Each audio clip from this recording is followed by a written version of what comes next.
Buzz in tow. I don't know if you can see it back behind me there. So we just picked it up from Halitz RV.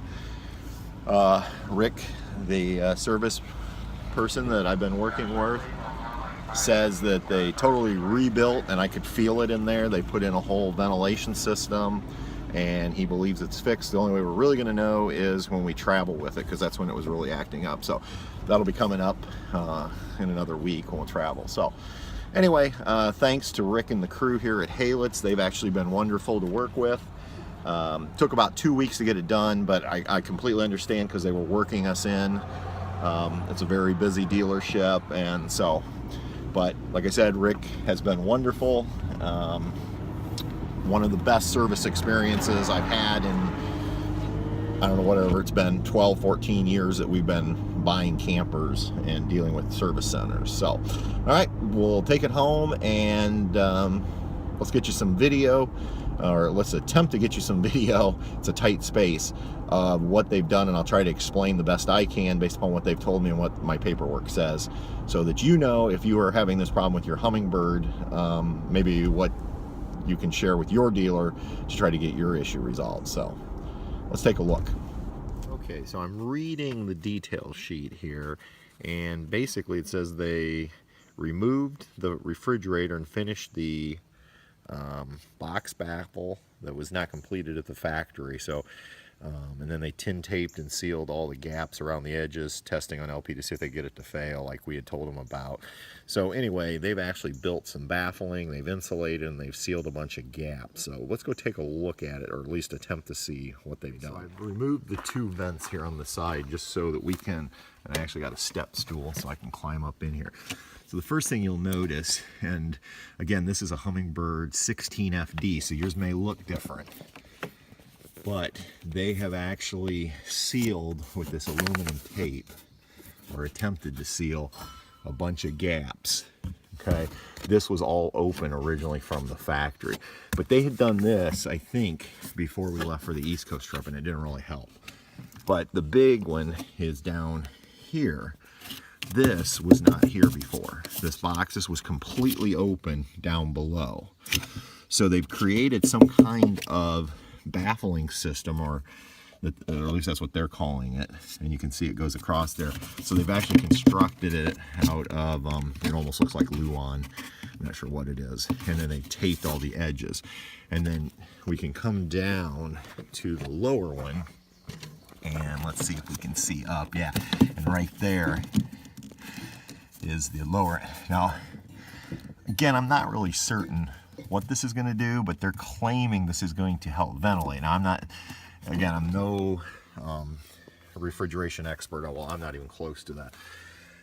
But, so I'm going with them. And I know one of the guys at Halitz, they told me, that works in the shop, used to work at one of the factories and really understands how these things need to be vented and insulated. The other thing I can tell you is I'm seeing new, this is actually new installation, or insulation.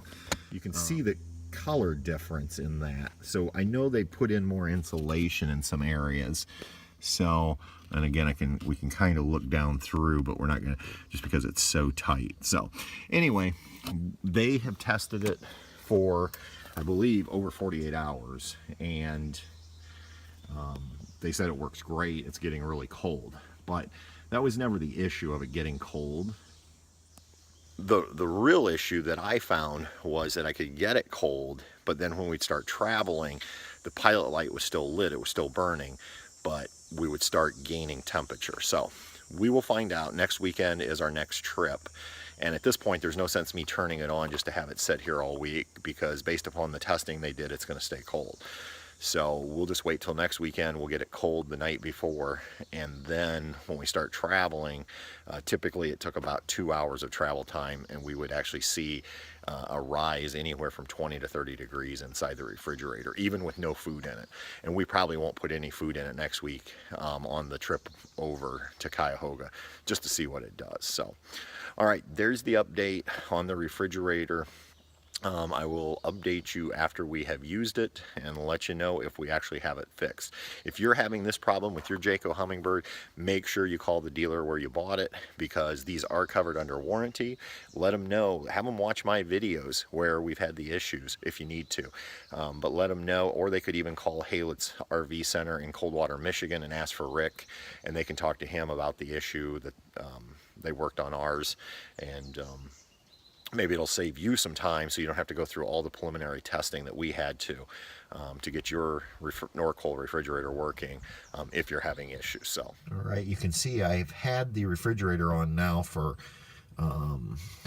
probably about 15 hours, and you can see how cold it is. It's actually ridiculously cold to where it would freeze, but it is cold. So the real test will be once we're going down the road if it will hold temperature. All right, I put food in. You can see we're fully loaded, although when I say fully loaded, this top shelf I always try to keep empty. And the door's been open for just a second, but you can see we're still right about where we need to be. So let's get moving down the road and see what happens. Okay, we've been on the road for 2 hours, and now you see what the temperature's done. So obviously the refrigerator's not fixed. I'm not happy. You know, this is just ridiculous. Okay, well, at least now we know it's not fixed. So now I got to figure out what I'm going to do with all this food, because I didn't bring the backup cooler. So frustrating. I just wanted to show that this thing is still lit. The red line right there, that's how you know it's lit. So this is what it's done all summer. It's lit, but it's not cooling. So again, they thought they had it fixed because it works sitting, but I kept saying I knew it wasn't gonna, well, I don't want to say I knew it wasn't gonna work, but I knew the issue was occurring when we were driving. So I guess it's going back to the shop. I guess my real question is, at what point do manufacturers step up and take care of you for all the headaches, the inconveniences, the lost food, the extra ice, and everything that goes along with it? You know, it's one thing to say, well, we'll fix it, but you know, there's just so much that goes along with it, and I blame Norcold, honestly, because they're saying there's nothing wrong with the refrigerator, but there's obviously an issue with their refrigerator. So, okay, that I guess is the final update on the refrigerator for now. I'll keep you up to date and see what happens once I get it back after this weekend to our RV dealership. Okay, it is Thursday, and I have an update on the refrigerator. If you're wondering why I'm dressed like this, I'm on my way home from work. So most of my videos you see me in my casual clothes. So the dealership called today. Norcold is now saying that the issue is that the flame, although it's not being blown out, is being redirected, I guess blown, and it's not heating up the coolant. So there is a part they have. Now it'll take 3 weeks to get that part, but there's a part that will supposedly fix the issue. But the kicker is they will not cover it under warranty. They're saying, according to Norcold, via my dealer, that they do not guarantee their refrigerators will work going down the road on propane. And if I want the part to make sure that it works, I have to pay. And the part is $45, and then there's going to be somewhere between 30 minutes to an hour's worth of labor to install that part, which to me is absolutely ridiculous, because nowhere in their literature can I find that it says that the refrigerator may or may not work on propane going down the road. Not to mention, I've owned 6 other trailers where the propane has always worked going down the road. So I ended up calling Jayco today and talked to a customer service rep, explained my situation. She explained to me that, and I thought this was telling, that the 2-year warranty is a limited 2-year warranty, and that on component parts, the warranty really defers back to the manufacturer, meaning Norcold. And I understand that. But she also thought it was odd that they have a part that will fix it, but they won't fix it for me. So she said to send her all my information, the VIN, which I did late this afternoon. She's going to take it to their management, and we'll see. So that's the update as of Thursday afternoon. Basically, Norcold's refusing to, they know how to fix it, but they're refusing to fix it under warranty. They want me to pay for it, and we're probably looking at around $120, $130 to fix it. Ultimately, I will pay to get it fixed because obviously we want the refrigerator to work going down the road, but I'm hoping Jayco will step up.